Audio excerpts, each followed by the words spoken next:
అనుకూలంగా వచ్చాయి. సో మొత్తానికి ఈ ఎగ్జిట్ పోల్స్ని ఆధారంగా చేసుకొని ఫలితాలను డిసైడ్ చేసే పరిస్థితి లేదు. ఎందుకంటే గతంలో pre poll survey, post poll survey రకరకాలుగా లగడపాటి రాజగోపాల్ లాంటి క్రెడిబిలిటీ ఉన్న సర్వే సంస్థలు సైతం కూడా బొక్కబోర్లా పడ్డ పరిస్థితి. సో చివరికి ఆ సర్వే సంస్థలు మూసేసినటువంటి పరిస్థితి. సో ఇప్పుడు అంటే కొంతమంది కూటమికి, కొంతమంది వైసీపీకి అనుకూలంగా ఇచ్చినప్పటికీ కూడా ఫైనల్గా ఎగ్జాక్ట్ పోల్స్ తేలాల్సినటువంటి అవసరం ఉంది. ఎందుకంటే నియోజకవర్గాల్లో ఎన్ని శాంపిల్స్ తీసుకున్నారు, ఏ ప్రాతిపదికన సర్వే చేశారనేది ఎక్కడా కూడా చెప్పిన పరిస్థితి లేదు. ఎవరికి నచ్చిన రిపోర్ట్ అయితే వారు చెప్తున్న పరిస్థితి. మొత్తాన్ని చూస్తే మెజారిటీ సర్వే సంస్థలన్నీ కూడా కూటమికి అనుకూలంగా ఇచ్చినటువంటి పరిస్థితి ఉంది.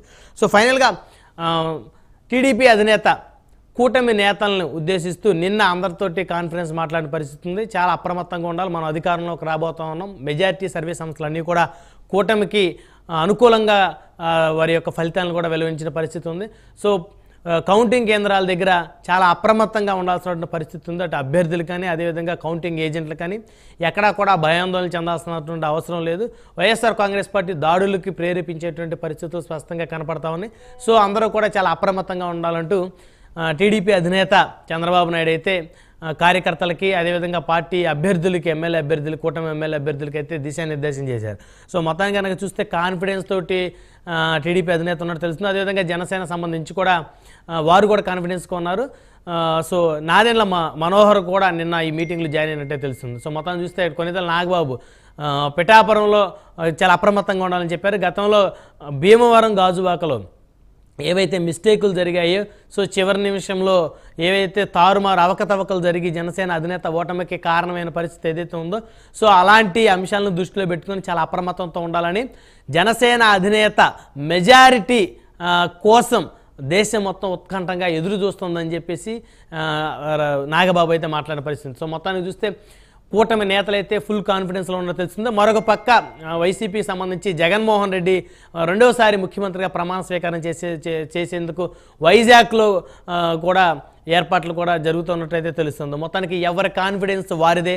నరాలు తెగే ఉత్కంఠ మరొక 24 గంటల్లో తెరపడనుంది. సో ఈ విషయాలన్నీ చర్చిద్దాం. ఇదే వాళ్ళ హాట్ టాపిక్లో మనతో పాల్గొనడం కోసం పెద్దిరెడ్డి రవికిరణ్ గారు, భారతీయ జనతా పార్టీ సీనియర్ నాయకులు, అధికార ప్రతినిధి మనతోటి జూమ్ కాల్ అందుబాటులో ఉన్నారు. అదేవిధంగా బొలిశెట్టి శ్రీనివాస్ గారు, జనసేన పార్టీ తాడేపల్లిగూడెం నియోజకవర్గం ఎమ్మెల్యే అభ్యర్థి మనతోటి జూమ్ కాల్ అందుబాటులో ఉన్నారు.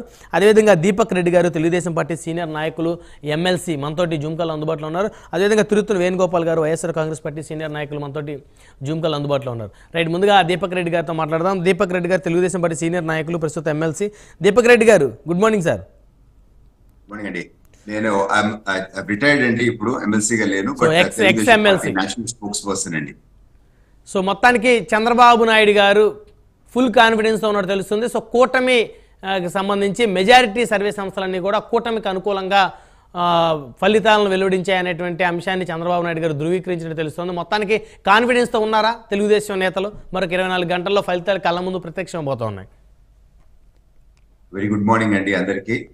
మా పార్టీ ఆఫీస్ నుంచి ఒక కన్సాలిడేటెడ్ స్టేట్మెంట్ నాకు రావటం జరిగింది.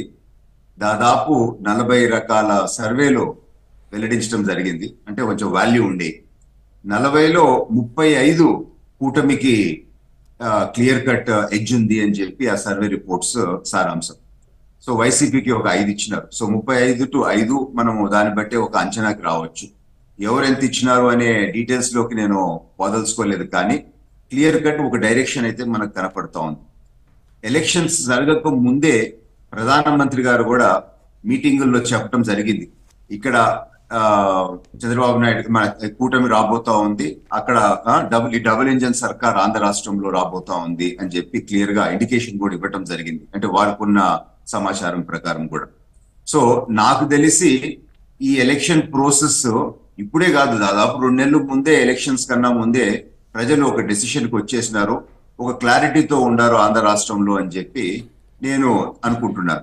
కానీ ఎందుకు వైఎస్ఆర్ పార్టీకి సంబంధించిన వాళ్ళు ఈ విధంగా దుష్ప్రచారం చేసుకుంటూ, ఎందుకు ఈ 2-3 రోజుల్లో కూడా ఎందుకు ఈ విధంగా చేస్తున్నారు అని అంటే, ఒకటి రేపు కౌంటింగ్ ఏజెంట్స్ కూడా ఉండరు. ఎందుకు అని అంటే, మొన్న ఎలక్షన్ రోజు పోలింగ్ ఏజెంట్స్ కూడా కొన్ని నియోజకవర్గాల్లో ఆఫ్టర్ 3 గంటలకు వదిలిపెట్టి వెళ్ళిపోయిన రిపోర్ట్స్ మాకు రావటం జరిగింది. సో ఆ పరిస్థితి కొరకు ఒకటి. రెండోది ఇంపార్టెంట్ ఏంటి అని అంటే, రేపు ఓడిపోయిన తర్వాత ఈ నాయకుల పక్కన మనుషులు కూడా మిగలరు, ఎందుకంటే వాళ్ళు చేసిన దోపిడీ, వాళ్ళు చేసిన అరాచకాల వల్ల.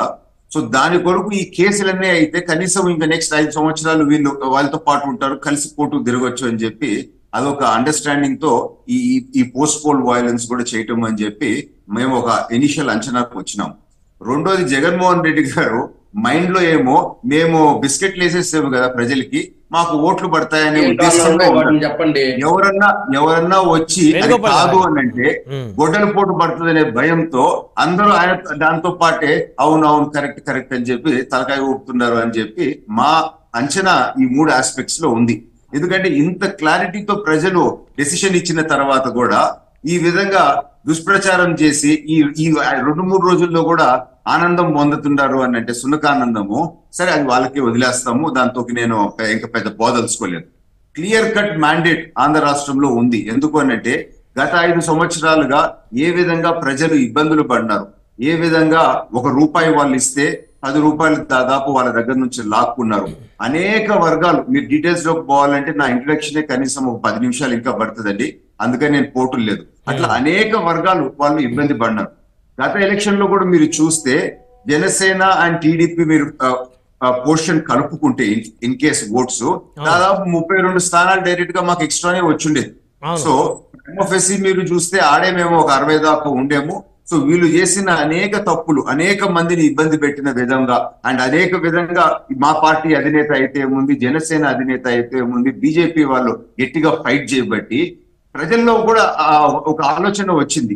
ఎందుకు అని అంటే మన దేశంలో మనమే భయభ్రాంతులతో బతకాల్సిన అవసరం మనకు లేదు. ఇదేం బ్రిటిష్ కాలం కన్నా కానీ కొన్ని పరిస్థితులు ఇంకా హీనంగా ఉన్నాయి. లోకల్ బాడీల్లో చేసిన అరాచకము, ఏ తప్పు చేయని చంద్రబాబు నాయుడు గారిని తీసుకోపోయి ఆ వయసులో ఇబ్బంది పెట్టి జైల్లో వేసిన ఇట్లాంటివి చాలా అంటే చాలా ఉండే. పోలవరం అయితే ఏముంది, అమరావతిలో 5 సంవత్సరాలు ఒక్క ఇటుక రాయి కూడా వేయకుండా ఉండటం అయితే ఏముంది, ఇవన్నీ చూసుకుంటూ పోతే చాలా ఉన్నాయి బ్రహ్మనాయుడు గారు. సో అందుకని ఆ డీటెయిల్స్ లోకి నేను ఇంకా పెద్ద బోదలుచుకోలేదు. అండ్ మా నాయకుల కృషి, ముఖ్యంగా లోకేష్ గారు చేసిన యువగలంలో కూడా ప్రజల దృష్టికి తీసుకోపోవటం, అన్ని వాస్తవాలు ప్రజలకి దగ్గరగా ఉండటము, వాళ్ళ కష్టాలు తెలుసుకోవటము, ఆ విధంగా మేము ఉమ్మడి మేనిఫెస్టో ముందుకు తీసుకొని రావటం, ఈ అన్ని రీజన్స్ వల్ల క్లారిటీతో క్రిస్టల్ క్లియర్ గా మన కళ్ళకు కట్టినట్టు కనపడతా ఉంది. కూటమి అధికారంలోకి రాబోతా ఉంది అని దీపక్ రెడ్డి గారు, వైఎస్ఆర్ కాంగ్రెస్ పార్టీ అధికారంలోకి వస్తుందని చెప్పేసి సర్వేలు వెల్లడించినటువంటి కొన్ని సర్వే సంస్థలు, మా సర్వే గనక తప్పు అయితే మేము మా సంస్థలకి తాళాలు వేసుకుంటా ఉంటూ కూడా ఓపెన్ ఛాలెంజ్ చేశారు. అద్భుతంగా మీరు చెప్పినారండి. సో వాళ్ళు తాళం వేసుకునే పరిస్థితి రేపు ఇంకెంత 24 అవర్స్ కదా ఫ్రమ్ నౌ, వాళ్ళు తాళం వేసుకుంటారు. సో అట్లీస్ట్ నెక్స్ట్ ఎలక్షన్ కన్నా అందరూ ఒకటే రూట్ లో ఉంటారు, 5 తాళం వేసేస్తే అని చెప్పి నా అభిప్రాయం అండి. సో మొత్తానికి ఎగ్జాక్ట్ పోల్స్ మీదే పూర్తి నమ్మకం ఉంది, ఎగ్జిట్ పోల్స్ కన్నా ప్రజల నాడి పైన ఉంది, ప్రజలు పడిన ఇబ్బందుల పైన మేము చూసి ఆ నమ్మకంతో మేము చెప్తున్నాం గానీ ఏదో అహంకారంతోనో గర్వంతోనో చెప్పింది కాదు. ఎందుకు అని అంటే ఆ విధంగా లైన్లలో నిల్చుకొని ఉండరు, నా కళ్ళతో నేను చూశానండి. అంత కష్టపడి అన్ని గంటల లైన్లో నిల్చుకొని ఉండరు. ఒక ధ్యేయం లేకపోతే మేము లోపల ఇబ్బంది పడినాము, మా వాయిస్ కూడా ఇప్పుడు మేము చూపించాలా అని చెప్పి ఒక నిశ్చయం లేకపోతే అంతంత లైన్స్ లో ఉండరు మనుషులు. కానీ ఓపెన్ గా బయటపడి మాట్లాడే పరిస్థితి లేదు. ఎందుకు అని అంటే వీళ్ళు 5 సంవత్సరాలు చేసిన అరాచకంతో ఎక్కడో ఒక దగ్గర కొంచెం భయం అనేది ఉంది. భయంతో ప్రభుత్వాన్ని నడపటము, భయంతో రాజకీయం చేయటం అనేది ఎప్పుడు సక్సెస్ కాదు. ఏ కేసు అన్నా తీసుకోండి, ఫైనల్ గా వాళ్ళు ఫెయిల్ అయిందే, ఇది కూడా అదే ఫెయిల్ కాబోతా ఉంది. కేసీఆర్ గారికి, జగన్మోహన్ రెడ్డి గారికి దాదాపు 10-15 పోలికలు ఉన్నాయి. వాళ్ళు ఏ విధంగా అక్కడ ప్రభుత్వం రన్ చేస్తారు, ఇక్కడ ప్రభుత్వం రన్ చేస్తారు. సో నేను 6 నెలల క్రితం నుంచే చెప్తున్నాను, ఆ పోలికలన్నీ నేను అనేక సార్లు మీడియాలో కూడా చెప్పి ఇక్కడ కూడా ఇదే జరగబోతుందని 6 నెలల నుంచి చెప్తున్నాను. సో మనకు ఒక క్లారిటీతో ఉన్నాము మేమైతే అని చెప్పి నేను తెలుపుకుంటున్నానండి.